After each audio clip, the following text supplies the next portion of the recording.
today at Altınbaş University, and we are also thankful for the efforts that put by Zeynep Hoca for hosting us here, the Turkish Academy of Management CMS interest groups, and also Altınbaş University's co-organized event.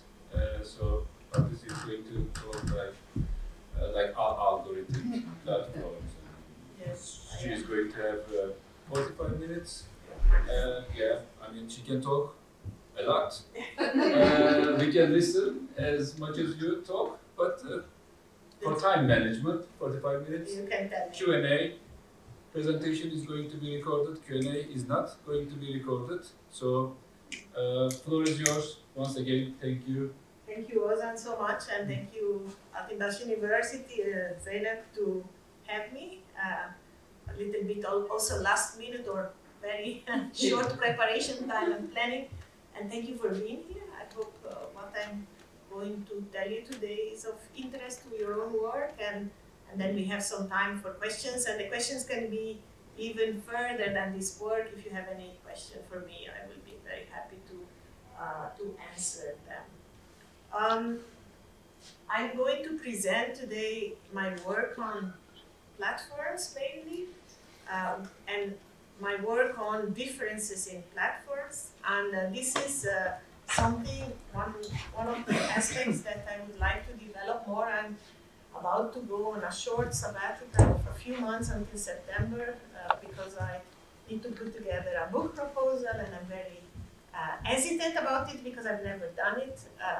But this kind of work will be part of it. It's going to be a book on diversity and how we think about difference. And so I thought this would be a good occasion to like rehearse and you know, talk in dialogue with you about these ideas. So my whole work, and I started my PhD in 2001, it's already a long time, has been about the role that differences play in capitalist organizations. So you could say, if you were looking into management, diversity in management, in policy, in the equality policies. But because I have a critical approach in my work, I talk about differences. I use a lot the term diversity, but it's about difference, and difference are differences, gender difference, ethnic difference, nationality, language, religion, anything that is embodied in a way, and that also has a social meaning. There are some differences like the color of your eyes that most of the time don't have much social meaning. Then I don't look at those differences. I only look at differences that come along with some kind of power inequalities.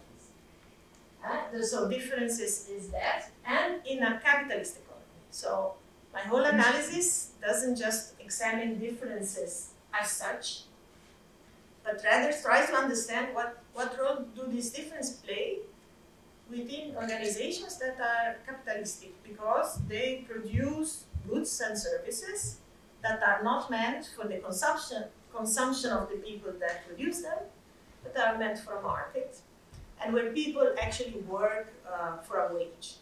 So this is the basic definition of, and why I emphasize this capitalist, because not if you look at differences in the home, when you do socially reproductive work, unpaid for your own family, that's maybe this, it looks like the same difference, but it has a very different function in that context. So I really want to qualify the context, right? And as some of you might know, if you have been in contact with the literature on diversity or equal opportunities or inclusion, and we have a huge amount of research from the 70s even, but certainly after the turn of the century it has exploded. The diversity really took off, and it really expanded. That really shows how capitalist organization, despite the fact that we have this ideology of meritocracy, of the market as actually being very neutral, and where you have transactions, and there is a lot of literature that tells us that organizations and markets are very unequal. So that who you are and your embodiment makes a huge difference for the kind of wage you get, the opportunities you get, the kinds of job you're seen suitable for. And this has enormous implications. And there have been, so there is a systemic disadvantage. It's not tied to individuals and their competences. This is really very systemic, right? And it has a lot of indicators.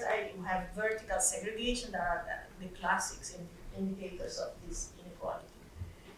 And so there is a tradition of, hi Ozan, welcome.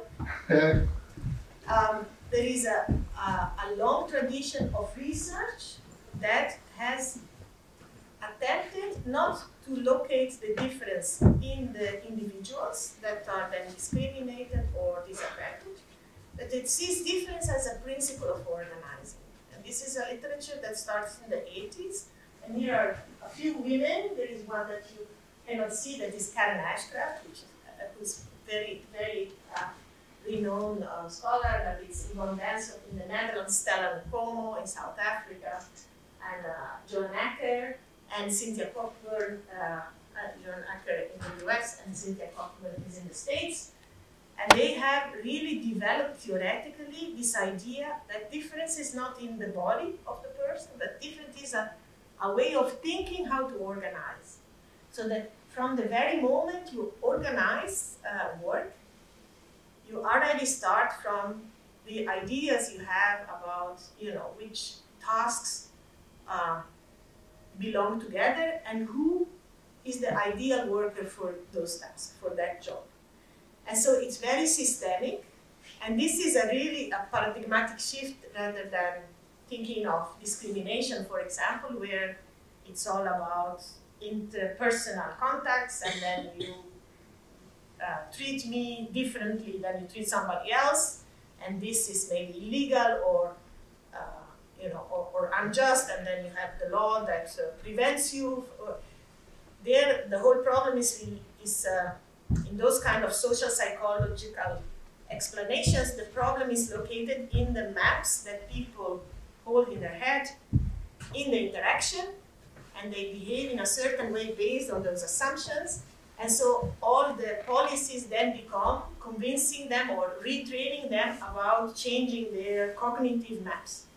But these kind of approaches really look at how organizations structurally reproduce that inequality by setting up hierarchy, defining jobs in ways that are associated with certain profiles, and so almost automatically reproducing, independent of the will of an HR manager to discriminate or not, or their own bias. This is a very important step, because you come to very different kind of analysis, but also to very different kind of policies of how to redress then the inequality. So I like to think of this principle of organizing as a triangle. It's in a round form triangle. So in three aspects, you have the embodied identity. Take gender, for example. You have the job with some tasks and competences and skills that are attached to it. And then very important, you have the competences that you associate with a certain identity and that are required for the job. So it's in this dynamic between these three aspects that these mechanisms are reproduced, and they can also, of course, be broken. Because they are made, they can also be redressed, right? There is nothing really set in stone or just natural in this. It's all human-made. And of course, very important in the economy is the fact that these associations, the association of certain bodies with certain tasks and certain jobs, also comes with a certain valuation. How much money do we attach to those jobs? And how high or low are they in the hierarchy of jobs, which are in capitalism typically, jobs are not all the same. The higher echelons are not paid the same as the lower echelons. So the moment you construct this job, you also place them in a hierarchy. And being a critical and a bit Marxist-oriented scholar, for me, the question of value is very central. And it's not only about status, it's about status, so where are you in the hierarchy, but it's also about how much money do you get at the end of the day for your work. How much valued is your work?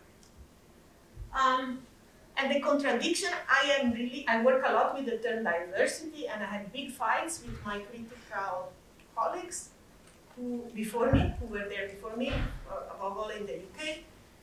They were, when diversity came up at the beginning of the century, they were really resistant to this notion. Why do you think they were resistant to the notion of diversity?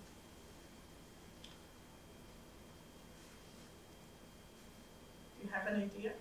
Something different, something that is not similar to ourselves. That's why we are a little bit afraid of it.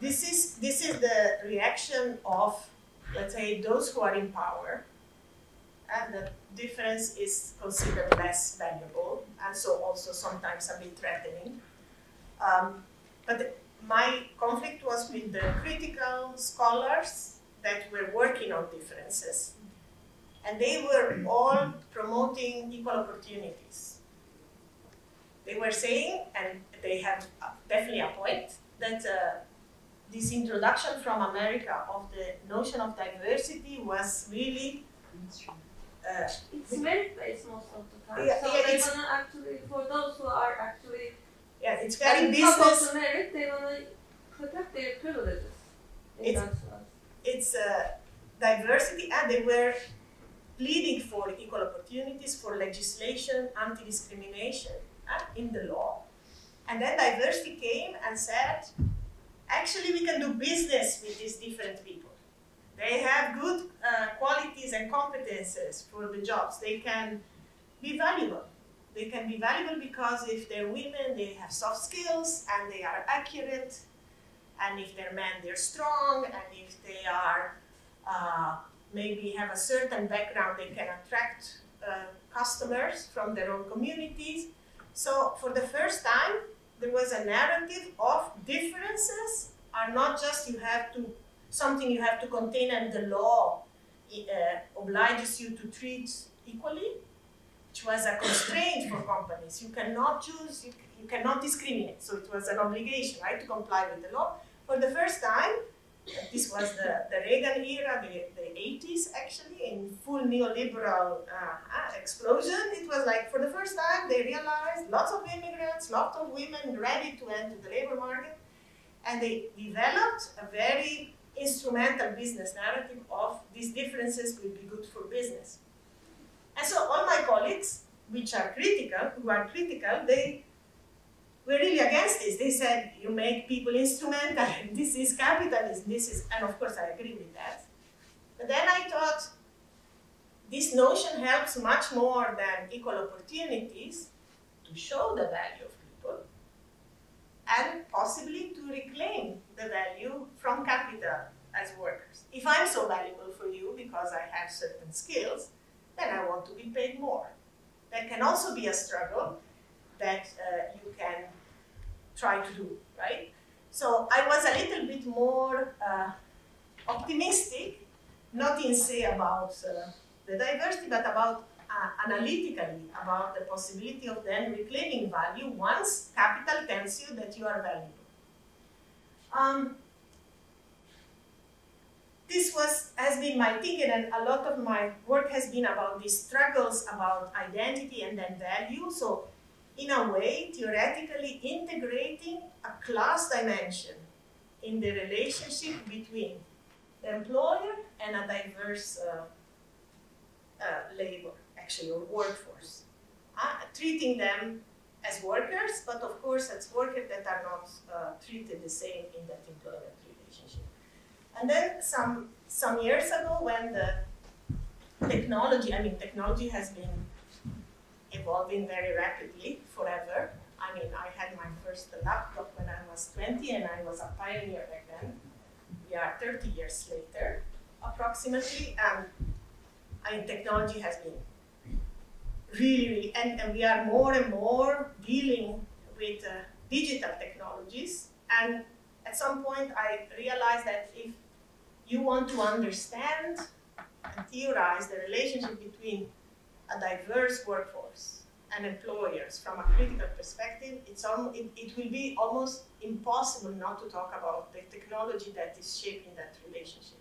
So I started reading a bit and investing time in trying to understand how the technology works. Of course, the technology is all kind of stuff.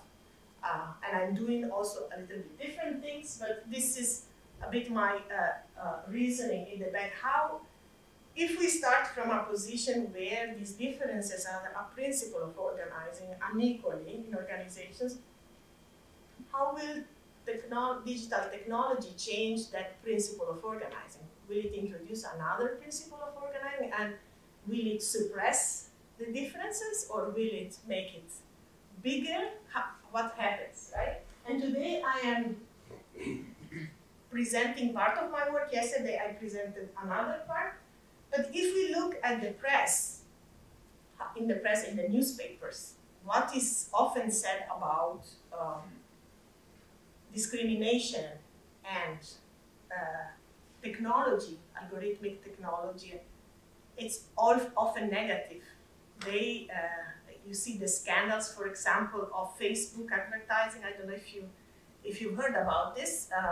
When you now, I don't know if many people here are still on Facebook, but when a lot of people were on Facebook, at some point it became clear that as a woman on Facebook, you would get be targeted with very different advertising for jobs than men.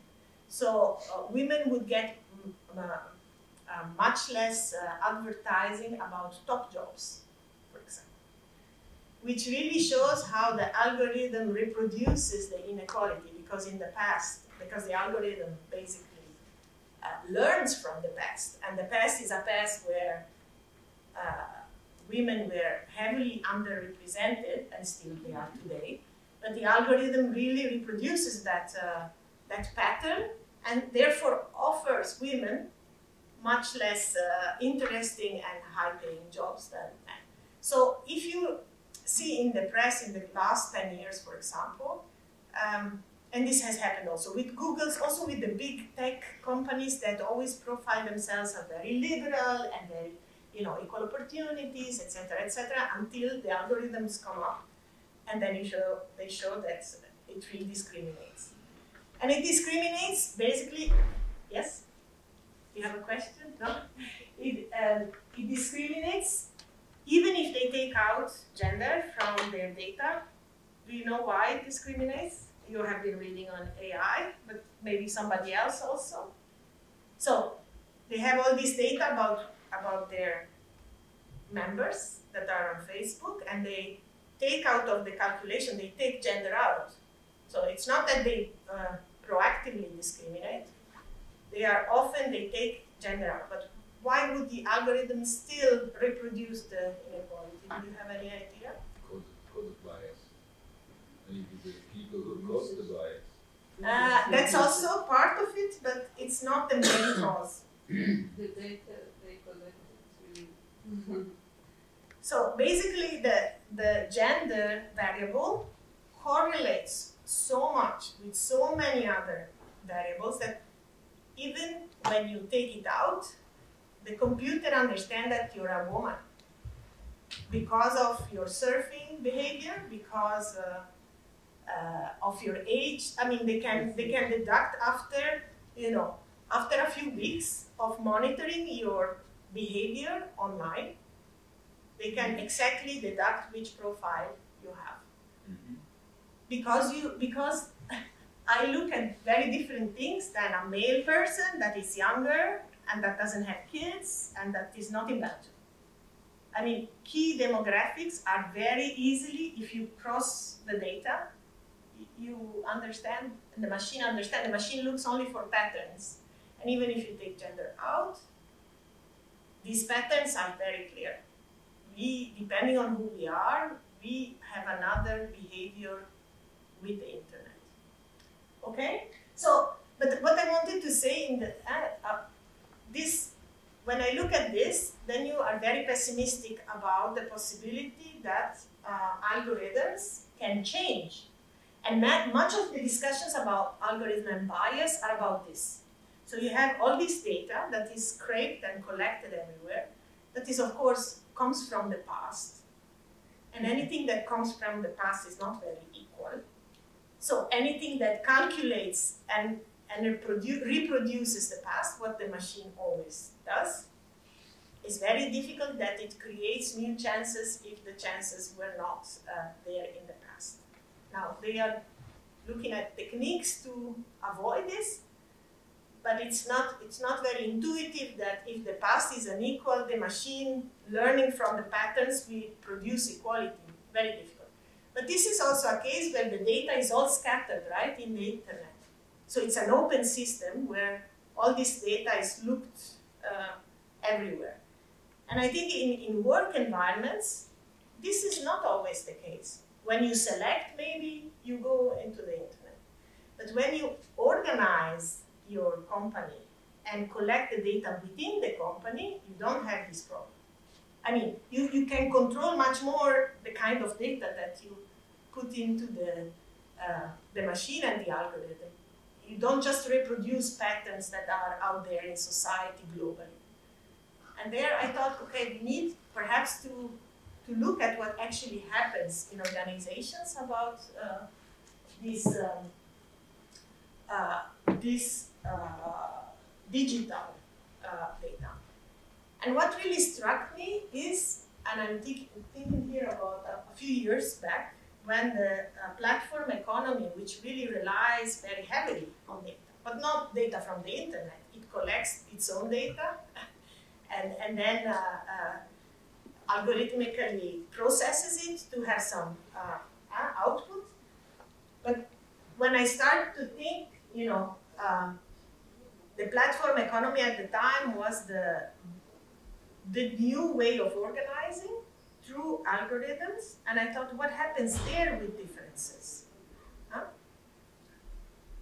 And when I started this research and I was looking for policy documents, I was very surprised to learn that many policy actors have been seeing actually the platform economy as a new way to include people, for more equality rather than for bias. For example,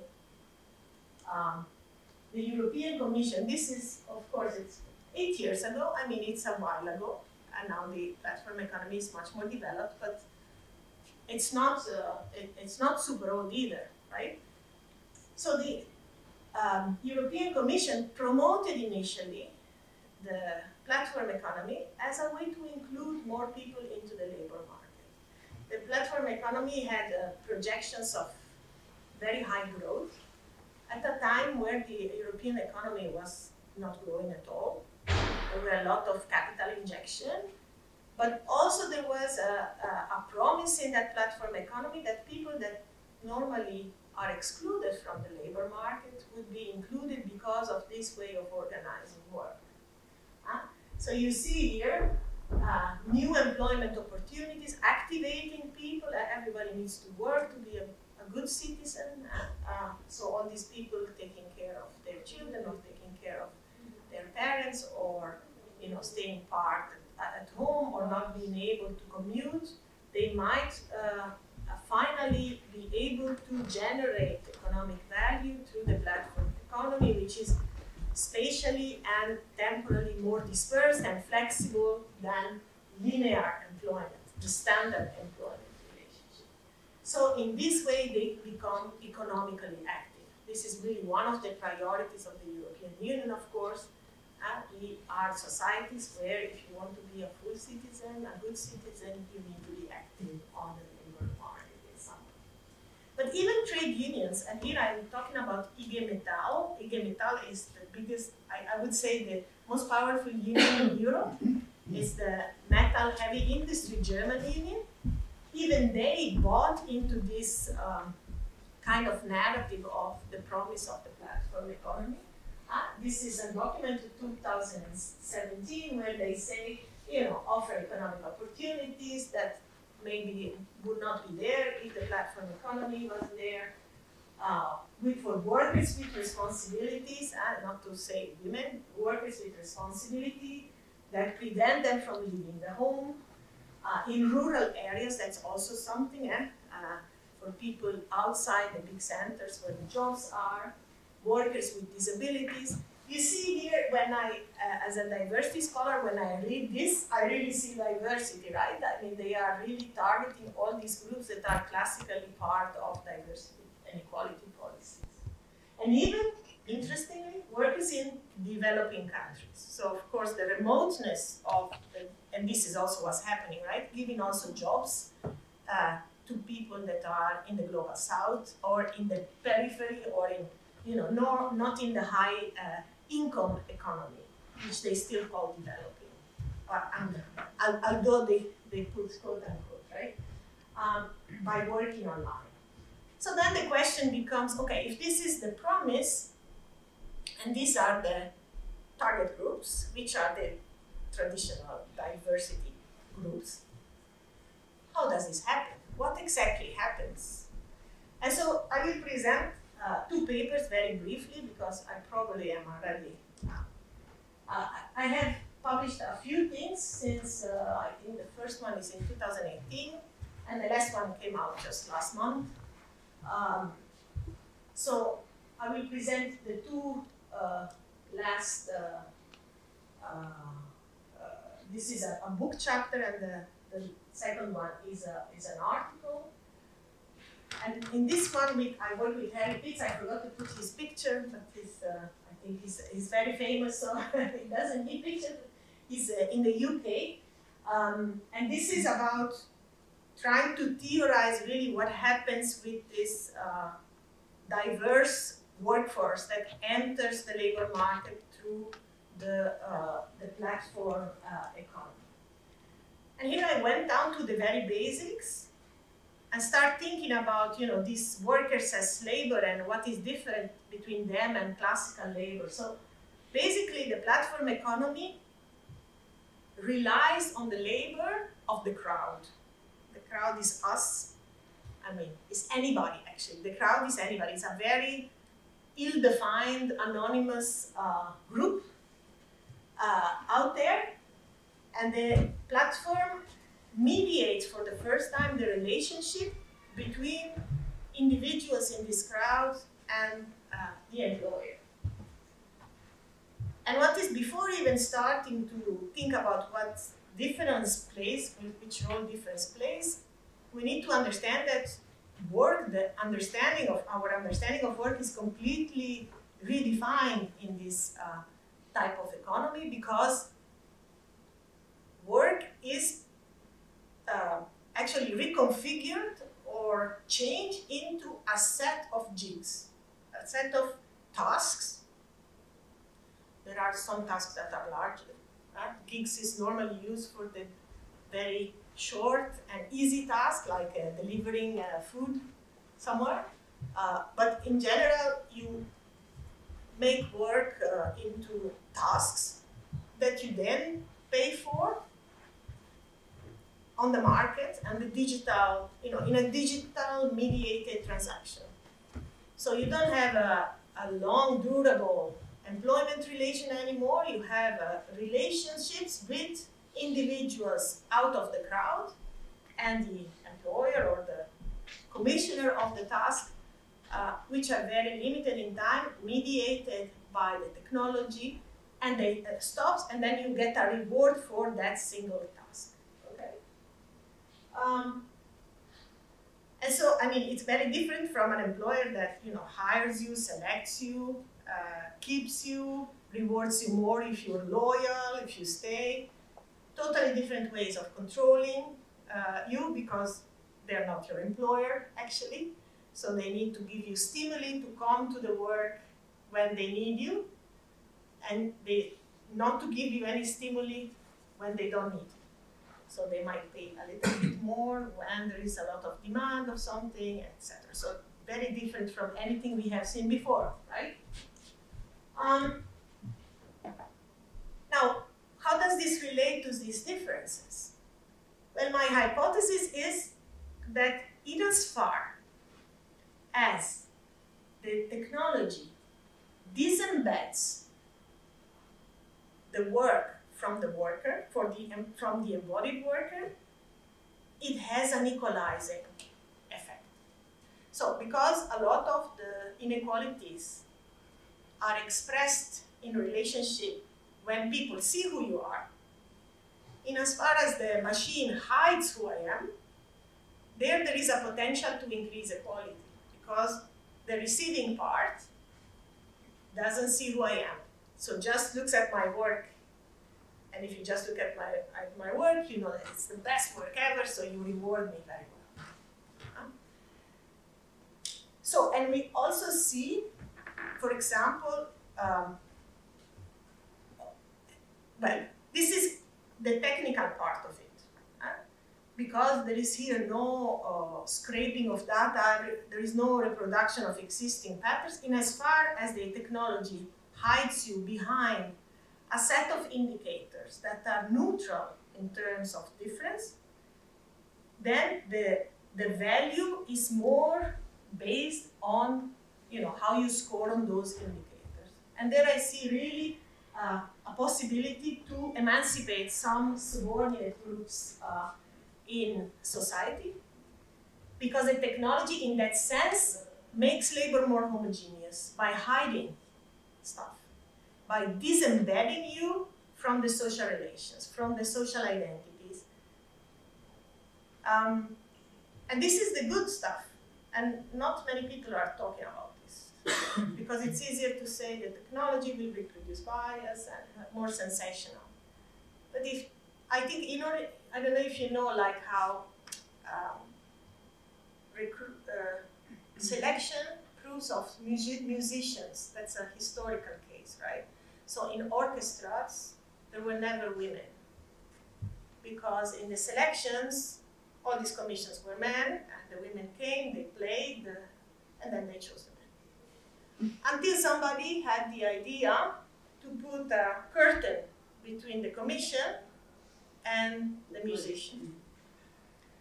And then you still had discrimination, because when the women arrived, they had high heels and they heard that they were women, and you still had discrimination. And then when they took that away, the number of women increased in orchestras. So this is a little bit the same kind of effect that the technology can sometimes do. Now, if you have Uber, for example, where you sit in the car with the driver, you see if the driver is black or white or whatever, you have a physical interaction, and the machine cannot take that out. And in fact, all the research on Uber tends to say, oh, the platforms reinforces inequalities, because it's all based on customer rating. And customer rating, of course, it's the customer who rates, the customer has its own map, and so that's how the inequalities actually is reinforced. But it's not the machine that reinforces them, it's the customer. It's because the machine, in that case, doesn't completely hide the worker from the customer. And then you have the same kind of discrimination which you will have in classical situation, and even more, because the rating propagates. It's a proxy of your value, so it's more visible to the whole market, this act of discrimination. So then you have a different kind of a process. But if the worker is completely hidden, then you don't have this. They just look, they are forced to look at the work, right? So you are abstracting. Marxistically, not right use of the term abstraction, but anyway, it's, you are made more homogeneous, like pure labor power instead of embodied labor power. But, and there is a but, so so the whole idea of making us more homogeneous was to get us more equal. And we do get more equal with respect to other workers. However, the crowd is an unlimited pool of people. And this technology does two things. It hides some of your differences, but it makes anybody on Earth, in some cases, a potential worker. which increases the workforce that is pulled into the system, and of course, with the idea that you're all in competition with each other for those jobs. And so you have an equalization of the labor force, but at the same time an expansion of the labor force and heightened competition between workers, which compresses very heavily the rewards for that work. So what happens is, and also there is a lot of literature on platforms shows how the labor market, the competition between those gig workers is heavily controlled by the platform themselves that give information or take away information very, not very transparent ways of rating, not very transparent way of allocating jobs. So you have a very high inequality, much higher inequality between the employer and the workforce at the same time. And this causes gig work to be heavily underpaid, and what I argue is to be below living wage. And a living wage is a wage that labor workers need, that is sufficient for their own reproduction, not only for their own personal reproduction, but also in Marxistic terms, feminist Marxistic terms, the living wage is also the wage that is needed to reproduce labor for tomorrow. So to have kids, to raise kids, to give skills to kids so that they are productive in the capitalist economy in the future. And so all these studies about the platform economy show that even if it gives more opportunities to some groups that were historically excluded or marginalized, and therefore has an equalizing, sometimes an equalizing effect. It's not perfect because, for example, customer rating might reproduce inequalities, but it gives a disproportionate power to the platform to organize the competition between workers, and it enhances competition in a way that compresses wages. And in my own work, I've also emphasized how this means that gig workers basically need to rely on family and communities to survive, to integrate their income, which will not be otherwise sufficient. And in the more rich economy, high income economy, where there is some welfare state left, they rely on the welfare state. So it's only through a combination of welfare state or family and community and work in the gig economy that they can survive. They could hardly survive otherwise because it's not sufficient that wage because of the hyper competition. And this leads, how am I doing on time? 10 minutes. Okay, I think I'm fine. So this leads to the concept of crisis of social reproduction, which is very, very central. I don't know if you're familiar with it. So social reproduction refers to all activities that we need to do to reproduce life. Giving birth, raising children, but also taking care of the elderly, the sick, but also giving skills, what you're all doing at university, giving skills to, and even attitudes to people so that they can function in society. And what is very important is that when we reproduce life, we don't and certainly in capitalism, we don't only reproduce life, we reproduce the labor force. All what we do to reproduce life ultimately is very badly needed by capital to keep the economy running. Actually, in all what we do, if you start thinking about it, when your mother or when your father, you will find something that is very useful for your kids tomorrow to have a job or something. There is nothing that is untouched by this. And so feminist Marxists have argued since the 70s that actually surplus value that capital appropriates through wage work originates in the home, in the unpaid work of women. Because women, more than men, not only alone, but historically more than men, put a lot of unpaid work in reproducing this commodity, labor, that is absolutely necessary to have capitalism, because if you don't have workers, you have nothing. You don't have value, don't have production, don't have anything. And so if you enter a phase of capitalism where this is happening, where wages are there for a broader group, more equal, but insufficient to reproduce labor, you have a crisis of social reproduction. That means that capitalism is not giving back enough to labor and also society, right? To build welfare state, to build schools, to build hospitals, or to give you just your individual wage for you to be able to reproduce. And this is the situation in all the Western world, and not only the Western world, even further. It's very birth rates are very negative. The population is aging, and you see this. There are a set of key indicators that indicates that there is some crisis right now, and this is fully in line with the Marxist idea that capitalism goes with crisis and then cycles, and that there are inherent contradictions. So capital has a double interest. Capital wants to pay you as little as possible because profit needs to be high to reinvest capital for more capital accumulation. But in the longer term, it needs to keep you alive so that there is labor tomorrow. And this is what happens here. This is the crisis, right? And women's lives are often considered the place where you can see this contradiction the most, because they play a crucial role both in the reproduction and in the production.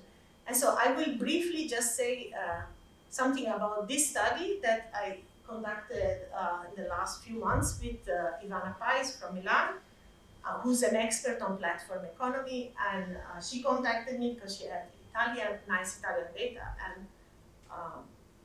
and so we did a social reproduction theory reading of these platforms. So you have this crisis where families are not able to sustain double jobs with commuting and all, everything that is involved in going to work and reproducing, or having children and the children and taking care of their parents and the sick, etc., taking care of life. And we see that the platforms are inserting themselves into this crisis. So platforms are, even Deliveroo, when you order a meal rather than cook your own meal, you could argue, they are replacing a function, a social, biological, even reproductive function that was carried out by mothers and sometimes fathers before, right? I mean, we do it all the time, and every time I need to think about this, right? I mean, here I don't know if you have Deliveroo, but here you go down and you have food everywhere, right? So, also, okay. And in this case, the platforms always promise something, and in this case, they promise to solve the crisis of social reproduction. And they say, let me examine the platforms that offer babysitting, cleaning, but also psychological support. Counseling, yes. So, all kind of socially reproductive activities, and what they promise is we are the solution for you because you are super busy working 3 jobs and moving, but it's quick. You just go to the app and you find a babysitter, you find somebody that comes and takes care of you, of your house, and it's flexible, so you don't need to hire that person. You just bring it in and it's a transaction, right? And so we had these 5 care platforms in Italy. Some of them are Italian, others are multinationals. And the interesting thing is, since 2019, the deliverers are protected by the law, but all the other platform workers are not. So these platforms are big companies, and there is no labor legislation applicable to them. This is Europe, right? And so, as I said, we use a social reproduction theory lens whereby we look at these activities not only as reproducing life, but as really central for the reproduction of the maintenance of capitalism. And we ask two questions. So what role do these platforms play in this crisis of social reproduction? Do they solve it as they promise, or what do they do? And what new possibilities for resistance, basically, do they offer? And so the first part of the analysis, we really show how they both reflect the crisis. So we interviewed customers and workers and managers, so 3 groups, and also looked at the websites. And the customers are typically customers who cannot manage to reproduce. I mean, we all could be customers in principle because it's very hard to manage the very many tasks we have, right? And so you have all these stories of double income families with young children that have to move for their work, and then they are in a new city. So also very modern, right? Not just going to work, but this mobility, flexibility, shifts, peak moments at work, and where they go to the app and they look for people that can take over their tasks. But also you have, from the side of the workers, the same thing. So the workers in these platforms, except for the very skilled workers, which are like psychologists, all the more domestic, tied to the house and to care, are basically women who stayed at home for the children, and when they want to re-enter the labor market, they are not able to, so they go to the platform and sell their caring skills through the platform. So this is, and we analyze also how the skills that they acquire in the home become commodified skills, actually, because they get the job because of those skills, and how the platform legitimize the fact that they work only gigs because they have a household, a known household to take care first, and so they do this in the rest of the time when they are not taking care of their own household. And then asking more the question, what do this platform do? And this is, I think for me, it was a learning process, because up to now I've only described like the mediation through the machine and the technology. But of course, these technologies are also embedded in business models, are not just technologies. And there might be different business models behind technologies that seemingly are very similar. So we actually found 2 categories of platforms. You have platforms that are called on-demand or matching, which basically kind of offer a market, a digital market, offer and demand, and match the offer and demand.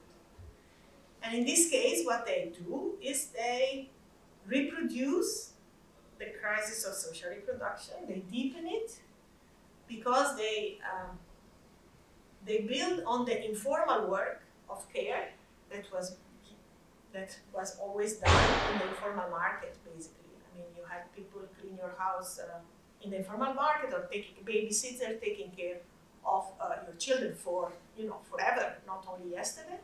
And here you digitalize this. So instead of own networks and word of mouth, you actually put it in the digital, so everybody has access to the network, because the networks become super broad. And in that sense, they reproduce this idea that these jobs are not real jobs. They are informal reproductive jobs. And they support illegal work, basically, in a very overt, which is very different. Like before, it was a little bit in between the lines, and here it's very overt, but nobody cares. The law doesn't go after them, even though this is clearly a market transaction, right? Because the exceptionality of reproductive task, which is not real work, right? But then you also have platforms that do something else. They're never perfect, and they stay within capitalism, so they show still these contradictions of capitalism, but they try to do better. So one, this welfare X, actually the digital part is built on a real cooperative. So you have the real cooperative where the workers are members, and then they have this digital layer that they use to anonymize the workers. So they use this protection, and it's not perfect because with company they don't anonymize because company really want to select and discriminate. But to individual customers they do. They cover, if you're migrant, if you are another skin color, whatever, you don't see it from the platform, and this is how they use the technology. But here, of course, it's not just a platform firm, it's a cooperative that uses the platform to anonymize, which is the function that I think has most potential. And it's probably the best case of all. Then you have Backmates, which hires the workers, which is like, but then what happens there is that the worker gets like euros out of 26, because of course when you hire you need to pay social security, taxes, you need to pay your own work and your own profit, right? So on the one hand, more security for the worker, more real employment, more also recognizing that it's work. On the other hand, quite low wage, and also limited number of hours per week, because these are house mothers that every now and then want to work. And Parent Smile is again different. It's a platform that regulates for more skilled, like the counseling, or for children, like logopedists and stuff like that. And there they set minimum wage. So they don't hire, but they say on this platform, if you want 1 hour of psychological counseling, this is the minimum price. So they enter the transaction to protect the workers who remain freelance. And this works very well. People say, oh, this protects us, so you don't have a jungle, a rat race to the bottom. On the other hand, the prices then are above market, so you don't have customers that come to you. So they say I work too little because the prices are too high, and I'm happy about the price, but then I have less cost. So you see here, you have platform, but platform, it can be part or used or inserted in different kinds of relationship between workers, customers, and employers, or the platform economy. So also perhaps there are possibilities, and we conclude by saying that the more you inscribe the worker in a classical world, the more, of course, you open possibility for unionization, collective mobilization, and demanding more protections and rights for those workers. I am almost done. So this is all a little bit work in process of certainly the broader thinking about, what does the technology do to the diverse workforce. So I do think there is a potential for a more homogeneous workforce through technology, where the differences play a less central role in as principles of organizations, because the technology can kind of soften that role. And this has equalizing effect if it's inserted and used in the right way, because it shifts the focus from the identity more to the performance in the job. Which of course doesn't erase all the inequalities in societies that might make some groups perform less because they have other stuff to do outside work. But I mean, this we need to keep in mind, but you can, the responsibility is not only the single company, it's also a broader or a shared responsibility, right? But in principle, this could work to equalize. However, this intermittence or this temporary nature of this kind of work allows capital to potentially consider a worker a much broader pool of people, and to integrate them in an intermittent way, which is the classical, if you want, reserve army of labor kind of concept of Marx. I prefer the surplus population. So it's a population that is absorbed into capital accumulation only when needed and expelled when capital doesn't need. So it's a worse employment terms, a hyper-casualized. And so you have a contradiction here of the necessity to absorb, but also to create this surplus population that, of course, keeps the wages low because you have a whole army back there that could take your job, so you are very careful about what you demand. And there are some interesting theoreticians that say that this kind of evolution is pushing us towards a situation where demanding that your wage is sufficient for your own reproduction becomes illegitimate almost. So completely undermining wage work as the key subsistence source for people, which of course would entail really, at least for the high-income countries, which have, where Marx was thinking about and theorizing, would be a new phase of capitalism. I think that in the global south, this has already been there, maybe, but in high-income countries, this is, so that the non-living wage is normalized and, made very, it becomes almost illegitimate to demand a wage that is sufficient for all your needs. And although no capitalist organization can solve these contradictions, we have seen there are different ways of inserting yourself where you can kind of deepen it or buffer it, even though there are always limitations. It's very important that in the case of social reproduction work, that this is understood as real work and not as work that is not real because it's done by women and often unpaid in the house, and recognizing this as work and as work that is necessary for the economy might be a first step to expand a class struggle for better conditions by showing the dependency of the economy on the value that is actually produced outside it, but absolutely necessary to reproduce capital and society. So I think I will stop here. Thank you.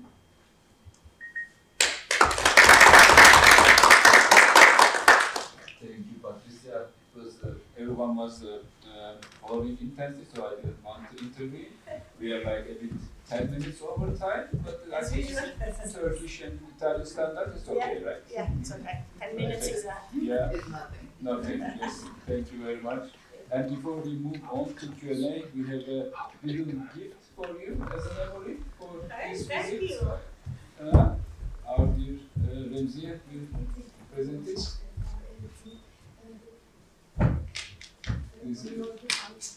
Yeah. Wow. Yeah, you can read it loud and you can promote the foundation as well. I'm now curious about which foundation it is. Dear Patrizia Zanoni, the Turkish Academy of Management, CMS, and Division made a donation to Koruncu Foundation on your behalf. Your generous donation will help the foundation to reach out to girls who are secondary and high school students and cannot continue their education due to socioeconomic difficulties. Thank you for supporting the foundation and to become. Thank you so much. This is so cool. This is actually the coolest gift I have gotten in my. Yes, yes. Thanks for coming here.